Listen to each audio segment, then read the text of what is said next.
Federalism का मतलब क्या है? ध्यान से सुनो, ये लैटिन वर्ड फोइडिस से आया है, जिसका मतलब होता है ट्रीटी, अग्रीमेंट या पैक्ट। आसान भाषा में समझे तो फेडरेशन एक गवर्नमेंट बाय अग्रीमेंट है। बिल्कुल। और इसकी डेफिनेशन को अगर हम डिकोड करें तो ये एक ऐसा सिस्टम है जहां सॉवरेन पावर को कॉन्स्टिट्यूशनली दो या उससे ज्यादा लेवल्स ऑफ गवर्नमेंट में डिवाइड किया जाता है। दोनों लेवल्स अपने स्फीयर में इंडिपेंडेंट होते हैं और अपनी अथॉरिटी सीधा कॉन्स्टिट्यूशन से लेते हैं, एक दूसरे से नहीं। तो क्या सारी दुनिया में एक ही तरह का फेडरलिज्म होता है? नहीं। फेडरलिज्म बनाने के दो रूट्स होते हैं। पहला है कमिंग टुगेदर फेडरेशन, जिसे हम बॉटम अप अप्रोच कहते हैं। इसमें इंडिपेंडेंट सॉवरेन स्टेट्स खुद वॉलंटरीली साथ आते हैं और एक कॉमन सेंटर बनाते हैं। यहाँ स्टेट्स के पास ज्यादा ऑटोनॉमी होती है और सेंटर थोड़ा वीक होता है। इसके बेहतरीन एग्जाम्पल्स हैं यूएसए, ऑस्ट्रेलिया और स्विट्जरलैंड। और दूसरा रूट है होल्डिंग टुगेदर फेडरेशन, यानी टॉप डाउन अप्रोच। इसमें एक बड़ा सॉवरेन यूनिट अपनी पावर को अलग अलग कॉन्स्टिट्यूएंट यूनिट्स में डिवाइड करता है ताकि डाइवर्सिटी को मैनेज किया जा सके। इसमें सेंटर स्ट्रांग होता है और स्टेट्स के पास ऑटोनॉमी कम होती है। ये बहुत इंपॉर्टेंट है। इंडिया, स्पेन और बेल्जियम इसी होल्डिंग टुगेदर फेडरेशन के एग्जाम्पल्स हैं। इंडिया के फ्रेमर्स ने सेंटर को जानबूझकर पावरफुल रखा क्योंकि उन्हें फ्रैगमेंटेशन का डर था, टिरनी का नहीं। एग्जाम में फेडरल और यूनिटरी सिस्टम का कॉन्ट्रास्ट अक्सर पूछा जाता है, खासकर कंपेटिटिव एग्जाम्स में। इसे कैसे याद रखें? इसी क्लियर लिस्ट से समझते हैं। सोर्स ऑफ पावर फेडरल में कॉन्स्टिट्यूशन से मिलती है, यूनिटरी में सेंटर से, delegates down. Division of powers federal में कॉन्स्टिट्यूशनल गारंटी होती है, यूनिटरी में सेंटर का डिस्क्रेशन होता है। स्टेट एग्जिस्टेंस फेडरल में स्टेट्स को अबॉलिश नहीं किया जा सकता, यूनिटरी में उन्हें ऑल्टर या अबॉलिश किया जा सकता है। सिटीजनशिप फेडरल में यूजुअली डुअल सिटीजनशिप होती है, यूनिटरी में सिंगल। जुडिशरी फेडरल में सेपरेट या सुप्रीम आर्बिटर होता है। अब आते हैं इंडिया के यूनिक मॉडल पर। इंडिया एक टेक्स्ट बुक फेडरल स्टेट नहीं है। अलग अलग स्कॉलर्स ने इसे अलग अलग नाम दिए हैं। बिल्कुल ध्यान से नोट करना। केसी वेयर ने कहा quasi federal, federal in form, unitary in spirit. Granville Austin ने कहा cooperative federalism. Doctor B R. Ambedkar ने कहा both unitary as well as federal according to the requirements of time and circumstances. Ivor Jennings ने कहा a federation with a strong centralising tendency. D Basu ने कहा sui generis, a class by itself. एक बहुत बड़ा trap है यहाँ। पूरे इंडियन कॉन्स्टिट्यूशन में फेडरेशन वर्ड का इस्तेमाल कहीं भी नहीं हुआ है। आर्टिकल 11 कहता है India is a union of states. Doctor Ambedkar ने क्लियर किया था कि हमारा यूनियन स्टेट्स के बीच किसी अग्रीमेंट का रिजल्ट नहीं है और स्टेट्स को सिसीड यानी अलग होने का कोई राइट नहीं है। अब जरा फेडरल फीचर्स को देखते हैं जो इंडिया को फेडरेशन जैसा दिखाते हैं। पहला है ड्यूअल गवर्नमेंट, ड्यूअल पॉलिटी, यानी यूनियन और स्टेट गवर्नमेंट्स जो अपनी अथॉरिटी डायरेक्टली कॉन्स्टिट्यूशन से लेते हैं। दूसरा है रिटन कॉन्स्टिट्यूशन जो दुनिया का सबसे लंबा है, नाउ 448 आर्टिकल्स, 12 स्केड्यूल्स, 25 पार्ट्स।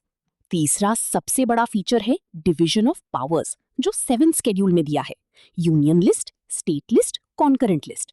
ये इंडियन फेडरलिज्म की आर्किटेक्चरल बैकबोन है। चौथा है supremacy of the constitution, both centre और स्टेट्स को कॉन्स्टिट्यूशन की लिमिट्स में रहना पड़ता है। आर्टिकल 131 के तहत सुप्रीम कोर्ट के पास ओरिजिनल जुरिस्डिक्शन है सेंटर स्टेट डिस्प्यूट्स के लिए। इसके अलावा बाई कैमरल लेजिस्लेचर, लोकसभा और राज्यसभा भी एक फेडरल फीचर है। राज्यसभा स्टेट्स को रिप्रेजेंट करती है। और हाँ, फेडरल स्ट्रक्चर को अमेंड करने के लिए रिजिड कॉन्स्टिट्यूशन है। आर्टिकल 368 के तहत स्पेशल मेजॉरिटी के साथ साथ आधी स्टेट लेजिस्लेचर्स का रैटिफिकेशन भी चाहिए। और भूलना मत, इंडिया में सिर्फ 2 टियर नहीं, मल्टी लेवल फेडरल स्ट्रक्चर है। 73rd और 74th अमेंडमेंट्स 1992 में लोकल सेल्फ गवर्नमेंट, पंचायत और म्यूनिसिपैलिटीज को ऐड किया। पर अगर ये सब फेडरल है तो इंडिया को क्वाजी फेडरल क्यों कहते हैं? वो यूनिटरी फीचर्स कौन से हैं जो सेंटर को स्ट्रांग बनाते हैं? बहुत सारे यूनिटरी फीचर्स हैं। पहला है स्ट्रॉन्ग सेंटर। यूनियन लिस्ट में 100 सब्जेक्ट्स हैं जो स्टेट लिस्ट से ज़्यादा और ज़्यादा इंपॉर्टेंट हैं, जैसे डिफेंस। कंकरेंट लिस्ट में कॉन्फ्लिक्ट होने पर सेंट्रल लॉ प्रिवेल करता है, आर्टिकल 254। और रेजिड्यूअरी पावर्स, आर्टिकल 248, सेंटर के पास हैं, अनलाइक यूएसए।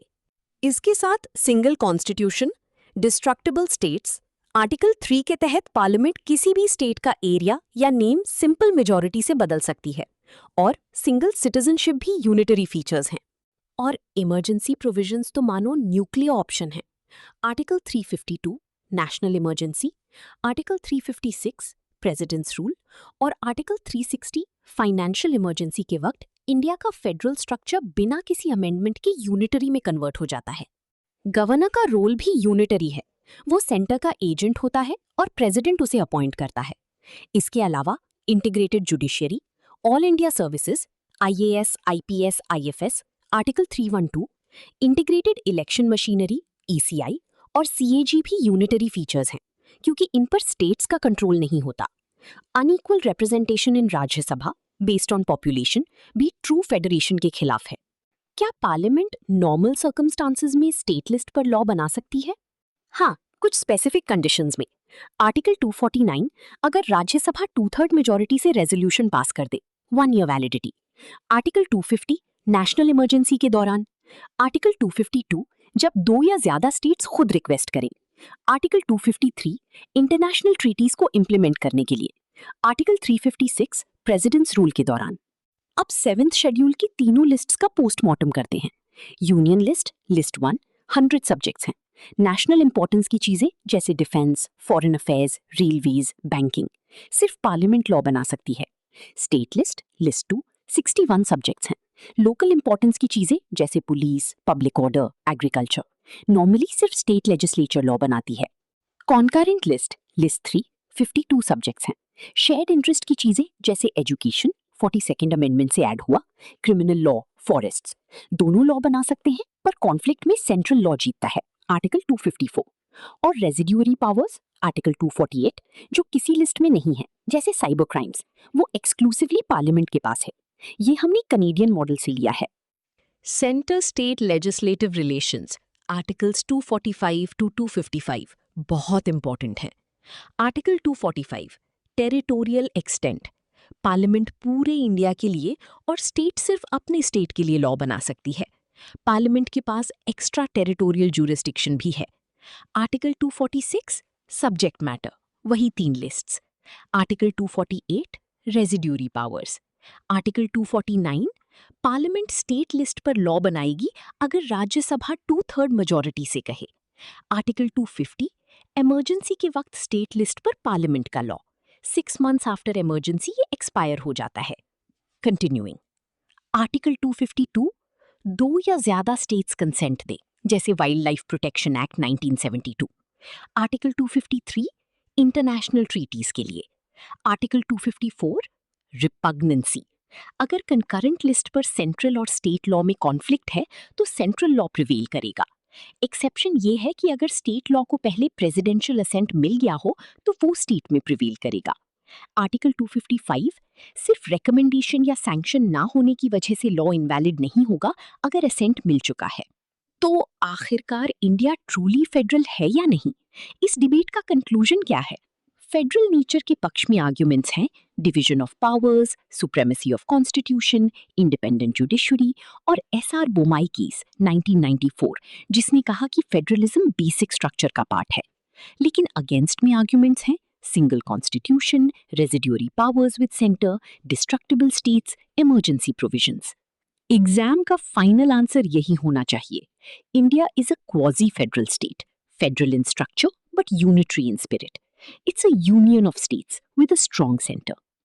हिस्टोरिकल एवोल्यूशन भी समझ लो। गवर्नमेंट ऑफ इंडिया एक्ट 1935 हमारे फेडरलिज्म का प्राइमरी स्ट्रक्चरल सोर्स है। कॉन्स्टिट्यूएंट असेंबली के वक्त यूनियन पावर्स कमिटी ने सेंटर को रेजिड्यूरी पावर्स दिए क्योंकि पार्टीशन के बाद फ्रैगमेंटेशन का डर था। और लॉ एग्जाम्स के लिए लैंडमार्क सुप्रीम कोर्ट केसेस की ये लिस्ट एकदम दिमाग में छाप लो।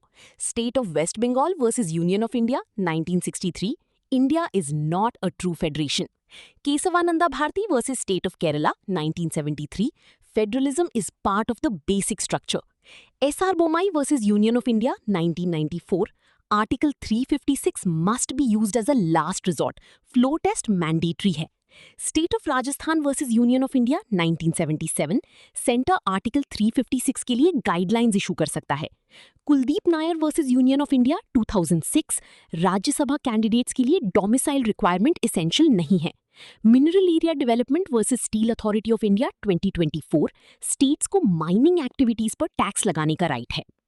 Let's do a quick rapid fire of one liners जो एग्जाम्स में डायरेक्ट आते हैं। Which article describes India as Union of States? Article 1, subsection 1. Question. The word federation appears how many times in the Constitution? 0 times. Question. Who coined the term quasi-federal for India? Casey Ware. Question. Residuary powers in India go to whom? Parliament, Centre, Article 248, like Canada, unlike USA. Question. Which amendment transferred education from state list to concurrent list? 42nd Amendment, 1976. Question. Which case held federalism is part of basic structure? Kesavananda Bharati, 1973. Perfect. Remember, India is a union of states and not a federation because states cannot secede. The union is indestructible and it wasn't a voluntary agreement. It's quasi-federal because of the strong unitary features mixed with federal structures. Constitution के articles 256 से 263 हमें बताते हैं कि laws को implement कौन करेगा। Article 256 कहता है कि स्टेट की एग्जीक्यूटिव पावर ऐसे एक्सरसाइज होनी चाहिए कि सेंट्रल लॉज का कंप्लायंस पक्का हो। बिल्कुल। और अगर स्टेट लिस्ट का भी कोई सब्जेक्ट है जिस पर पार्लियामेंट ने लॉ बनाया है तो स्टेट्स को कंप्लाई करना ही पड़ेगा। एक बहुत इंपॉर्टेंट सवाल जो एग्जाम में आता है, what about delegation of powers? अच्छा सवाल है। आर्टिकल 258 के तहत प्रेसिडेंट गवर्नर के कंसेंट के साथ सेंट्रल फंक्शन स्टेट को सौंप सकते हैं और आर्टिकल 258A में इसका उल्टा होता है। गवर्नर प्रेसिडेंट के कंसेंट के साथ स्टेट फंक्शन सेंटर को दे सकते हैं। स्टूडेंट्स, आर्टिकल 262 को मत भूलना, ये इंटरस्टेट वाटर डिस्प्यूट्स के बारे में है। Parliament in river water disputes के लिए ट्राइब्यूनल्स बना सकती है और सुप्रीम कोर्ट के जुरिस्डिक्शन को एक्सक्लूड भी कर सकती है। और आर्टिकल 263 में इंटरस्टेट काउंसिल है। प्रेसिडेंट इसे इस्टेब्लिश कर सकते हैं डिस्प्यूट्स को सुलझाने के लिए। 1990 में सरकारिया कमीशन की रिकमेंडेशन पर इसे बनाया गया था। एक और इम्पॉर्टेंट पॉइंट है article 3112, all India services, IAS, IPS, IFS। ये ऑफिसर्स सेंटर और स्टेट्स दोनों को सर्व करते हैं, लेकिन अल्टीमेट कंट्रोल सेंटर के पास होता है। गवर्नर का रोल भी बहुत क्रूशियल है। गवर्नर सेंटर और स्टेट्स के बीच एक कॉन्स्टिट्यूशनल लिंक है। इसे प्रेसिडेंट अपॉइंट करते हैं और ये प्रेसिडेंट्स रूल आर्टिकल 356 भी रेकमेंड कर सकता है। अब आते हैं सबसे कंटेस्टेड एरिया पर, centre state financial relations, articles 268 to 293। States को अक्सर लगता है कि वो फाइनेंशियली सेंटर पर डिपेंडेंट है। टैक्स डिस्ट्रीब्यूशन बहुत इंटरेस्टिंग है। आर्टिकल 268 सेंटर लेवी करता है लेकिन स्टेट्स कलेक्ट और कीप करते हैं।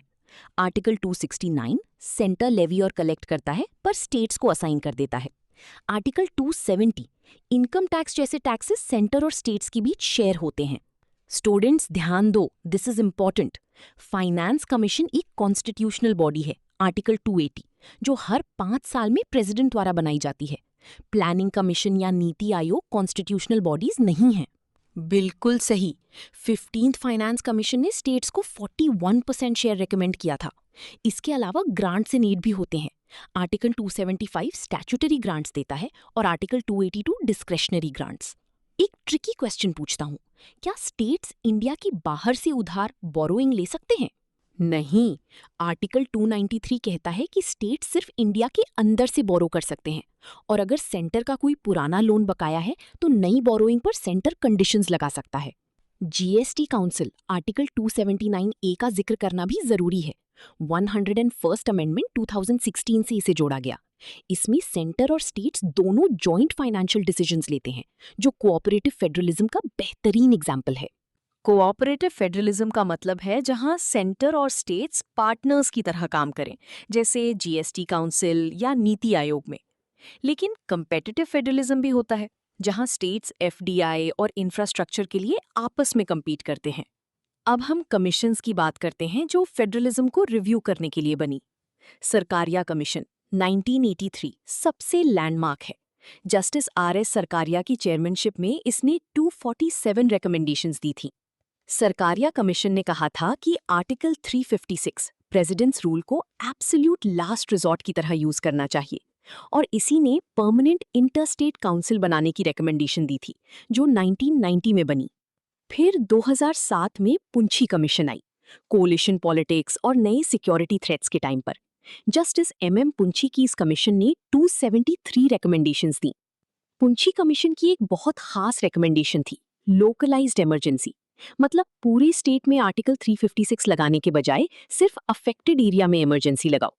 इन्होंने गवर्नर के लिए फिक्स्ड 5 ईयर टेन्योर और इम्पीचमेंट प्रोसेस भी सजेस्ट किया। एग्जाम के लिए राजा मन्नार कमेटी 1969 तमिलनाडु और आनंदपुर साहिब रेजोल्यूशन 1973 पंजाब भी याद रखना। ये स्टेट्स की ज्यादा ऑटोनॉमी की डिमांड्स थी। डिसेंट्रलाइजेशन को कैसे भूल सकते हैं? 73rd और 74th अमेंडमेंट्स 1992 ने ग्रास रूट्स गवर्नेंस को स्ट्रॉन्ग किया। 73rd अमेंडमेंट से panchayats part 9 11th schedule 29 subjects और 74th से municipalities part 9A 12th schedule 18 subjects बनी। आखिर में इमरजेंसी प्रोविजंस और फेडरलिज्म पर उनके इम्पैक्ट को देखते हैं। नेशनल इमरजेंसी आर्टिकल 352 के टाइम पार्लियामेंट स्टेट लिस्ट के सब्जेक्ट्स पर लॉज बना सकती है। स्टेट इमरजेंसी या प्रेसिडेंट्स रूल आर्टिकल 356 में तो स्टेट गवर्नमेंट डिसमिस हो जाती है और प्रेसिडेंट स्टेट को चलाते हैं। SR बोमाई केस याद है? इसमें सुप्रीम कोर्ट ने कहा था कि आर्टिकल 356 जुडिशियल रिव्यू के अंडर आता है और फ्लोर टेस्ट जरूरी है। फाइनेंशियल इमरजेंसी आर्टिकल 360 आज तक इंडिया में कभी नहीं लगी। इसमें सेंटर स्टेट्स की फाइनेंशियल मैटर्स में पूरी तरह कंट्रोल ले सकता है। इंडियन फेडरलिज्म में कुछ चैलेंजेस भी हैं। गवर्नर का रोल, आर्टिकल 356 का मिसयूज और स्टेट्स की सेंटर पर फाइनेंशियल डिपेंडेंस।